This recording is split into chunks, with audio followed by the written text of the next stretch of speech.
åka till Brindisi, Italiens blåshål, i alla fall idag.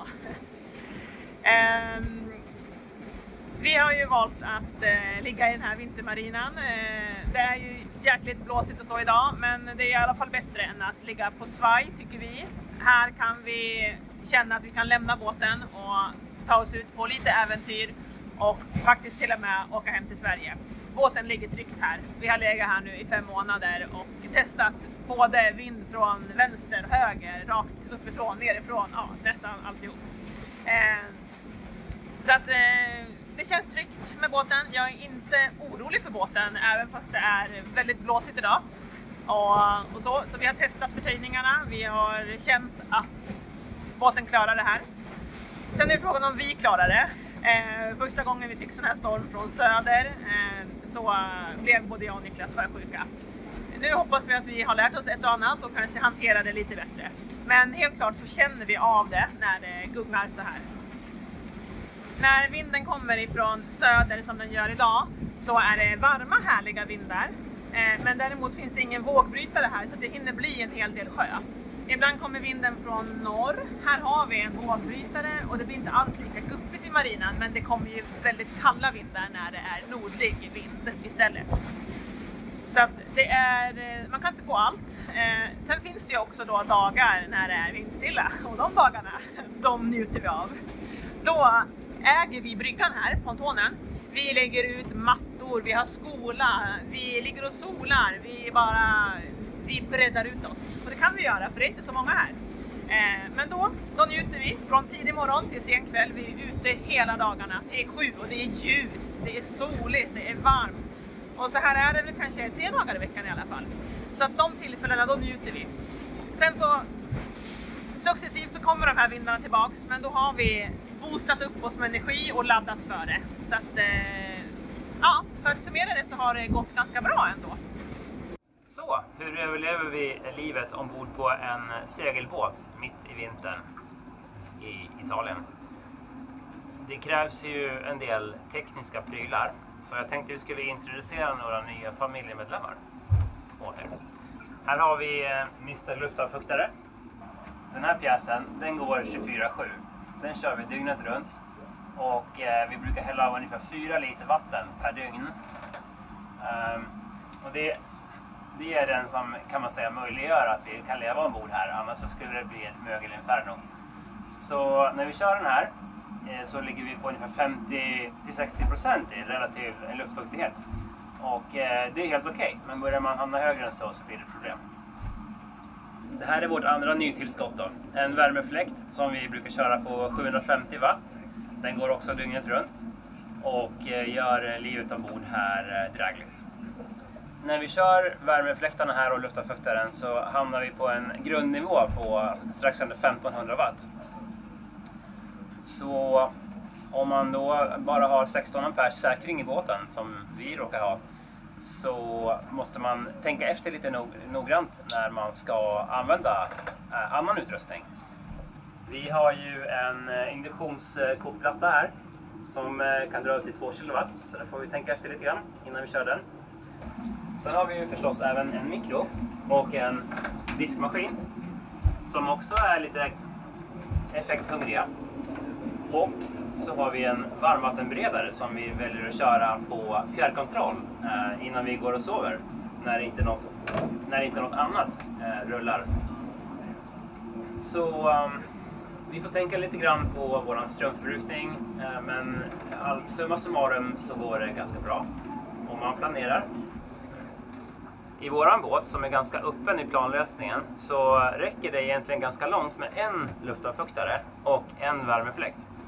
Till skillnad från kanske vissa andra båttyper som är lite mera korridorsbetonade, som är mycket små utrymmen i, så blir det mycket svårare att hålla klimatet bra på vintern nu då. Så där märker vi en positiv effekt av att ha en sån här båttyp som vi har då. Väldigt öppen och rymlig i salongen. Så vi måste säga att vi är jäkligt nöjda faktiskt med den här båten. Det har funkat toppen för att övervintra i och bo i heltid. Först tyckte vi att det var lite jobbigt att inte ha någon ordentlig frys, men sen så har vi kittat upp en extra isolering på vår kylbox, så nu kör vi den som frys då. Så har vi 20 liter med ordentligt frysutrymme med 18 grader kallt. Förångarfrysen i kylboxen är lite opålitlig, speciellt nu när det är kallt ute, för då går den inte så hårt, då blir det ganska varmt i där. Så nu är vi lite tryggare med att vi har alltid 18 grader kallt i våran nya frysbox. Extra isoleringen av en kåpa. Och här i då så har vi frysta bär som vi älskar, men det går bara att få tag på Lidl, så det är lite sporadiskt när man kan komma förbi där. Och sen så har vi kött och kyckling och sånt som man vill kanske ha lite grann av för att klara av några jobbiga dagar när man inte orkar ta sig in och handla. Så det är vi väldigt nöjda med också, att vi faktiskt har en frys nu som funkar, och den går faktiskt inte hela tiden heller, kompressorn, så att det har funkat över förväntan faktiskt. Så att summa summarum så skulle jag säga att den här båten nu har blivit ett riktigt fullvärdigt hem. God morgon! God morgon, god morgon! God morgon! Förväntansfull dag idag. Andra dagen på en dykarutbildning. Ska dyka ner till 25-26 meter idag och få någon slags certifiering efteråt. Häftigt! Ja, men idag vet jag i alla fall vad som väntar. Det var lite värre igår. Fast idag så Och hur varmt eller kallt var det i vattnet då? Nej, men det är ganska varmt faktiskt. Det är 14 grader. Idag är det ju stilla och fint. Solen skiner. Det var det inte igår. Nej. Vi hade meterhög sjö och dök ifrån en 5 meters styrpulpetbåt. Så det är... Och tappade bort instruktören. Ja, precis. Och hans kamera.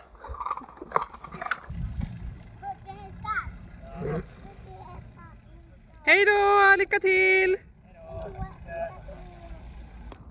Nu har Niklas åkt iväg här och ska göra 2 dyk idag för att slutföra sitt certifikat. Så vi får spendera dagen här på vintermarinan. I eftermiddag dock så ska vi till stranden, för det är fredag eftermiddag.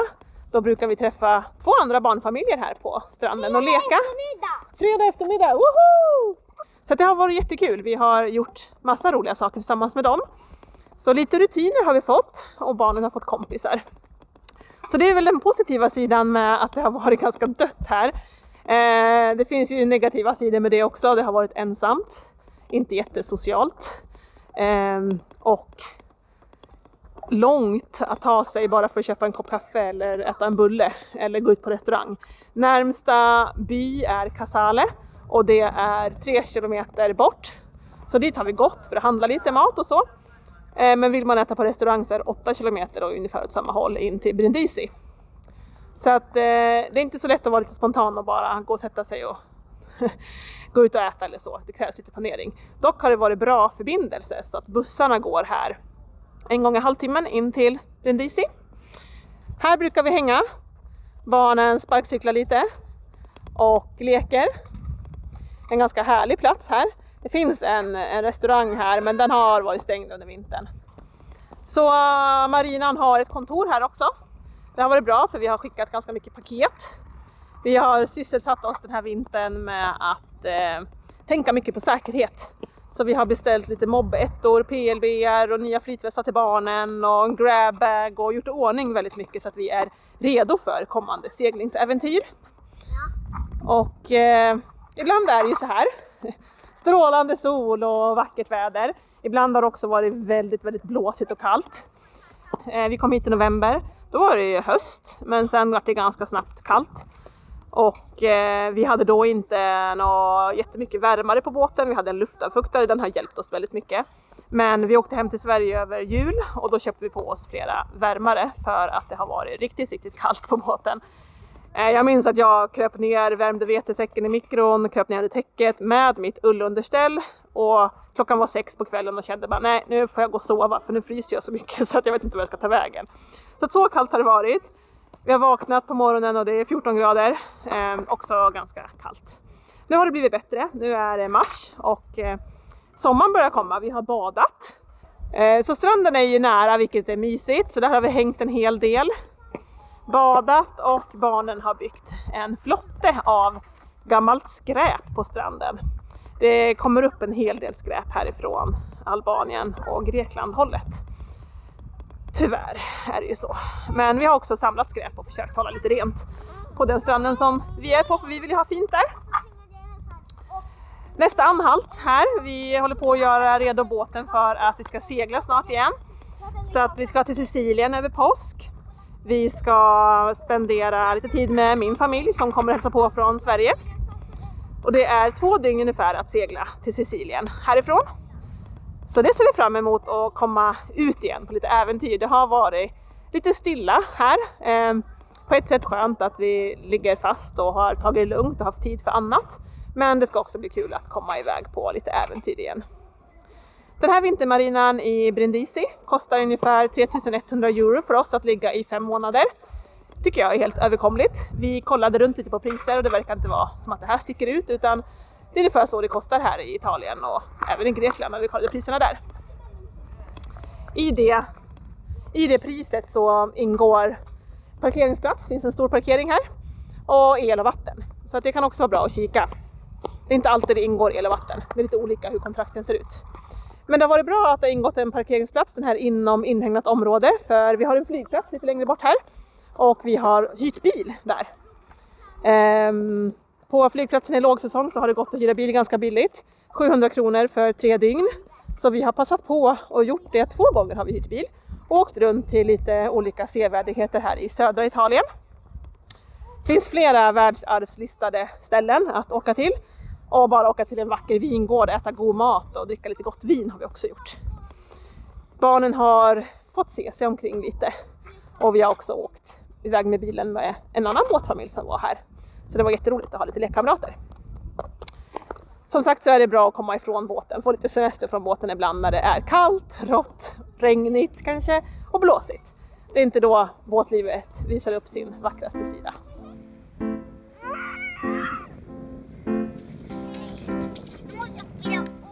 Jag får börja om.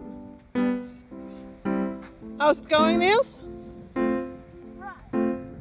Good?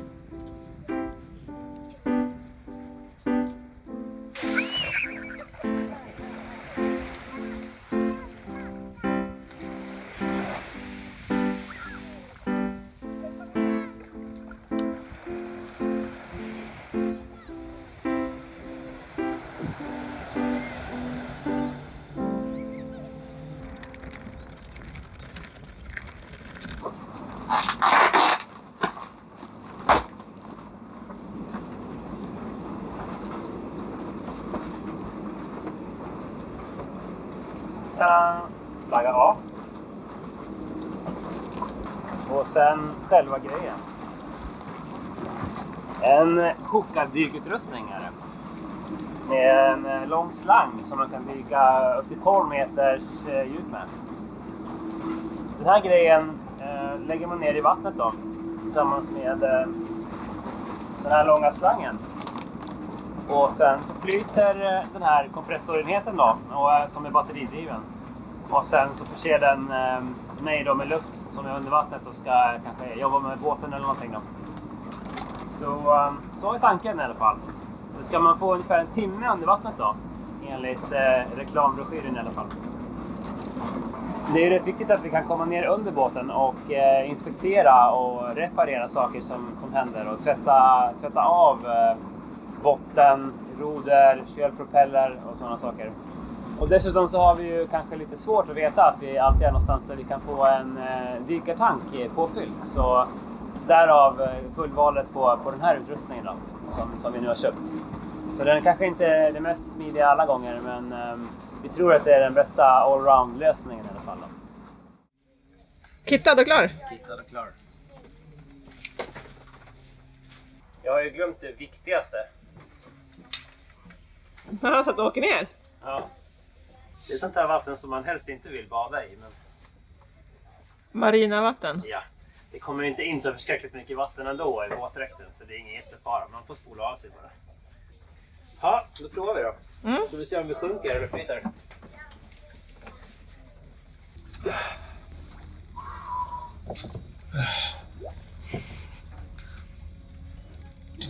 Flyter för högt. Det flyter, ja. Ska vi hitta på för tyngd då? Ja du. Bra fråga. Försök nummer 2.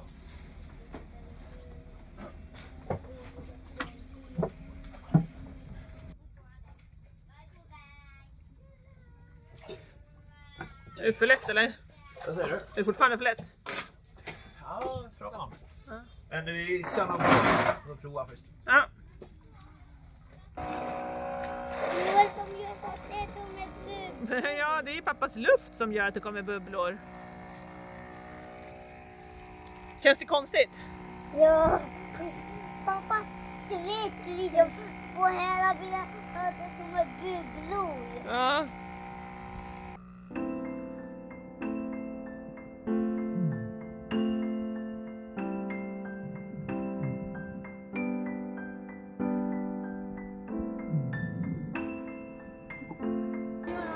Massa skit kommer loss här. Pappa skrapar. Hoppas han kommer hit någon gång med. Ja, vi kan titta lite på honom. Han har sällskap av fiskarna. De tycker det är gott med allt som han tar bort. Det är svårt att se här i det mörka vattnet, men...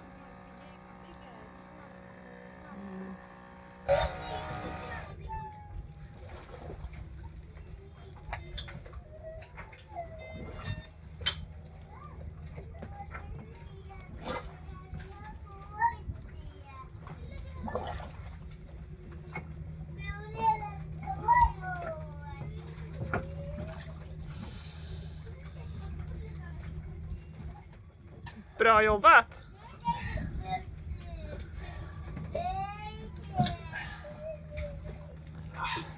Har du muskler i öronen? Ja, nästan. Ja.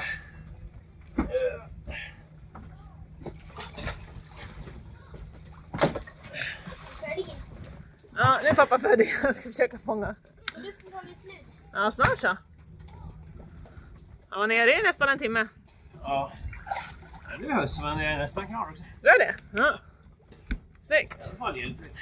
Ja. Det är små kräftor. Eller... Ja, det är liv på din tröja.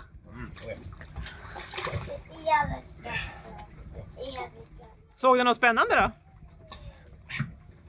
Mest bara otrevligheter. Ja. Erik undrar om du såg några fiskar, hajar och delfiner?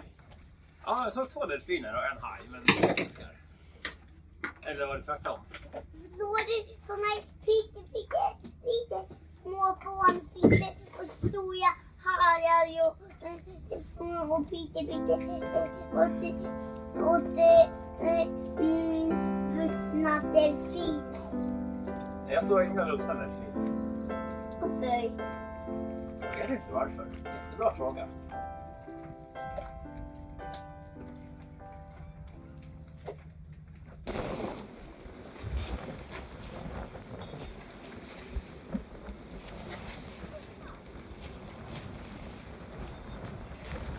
Nu går vi kanske hinner. Nej, nej.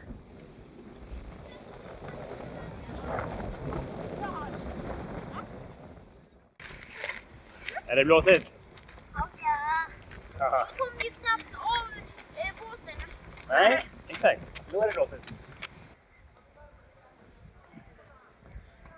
Ja, så här ser alltså en restaurangentré värd i namnet ute i Italien. Sallad med tonfisk och tomat och rucola, bläckfiskpasta, ruttnapasta. Gott va? Är det mycket brittiska turister runt omkring? Nej, ingen alls. Här är bara italienare idag. High five. Ingen fel om britter med. Nej, absolut. Det är bara deras smak som vi ifrågasätter. Smakar bra? Ja, härligt.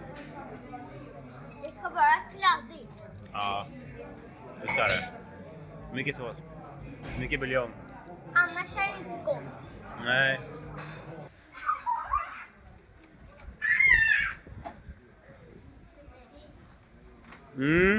Här har de bra mat.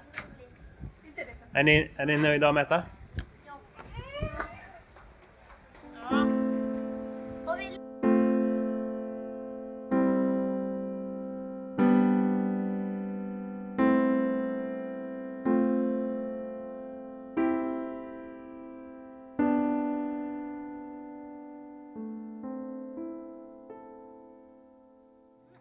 How does it taste? Does it taste good? Yeah. Is it bitter, the ice cream, or is it sweet, or is it? I'm going to find this out. Is it cold? Yeah. Is it licorice? Chocolate. It's chocolate. Chocolatey. And now is it salty? It's salted caramel. Is it salty?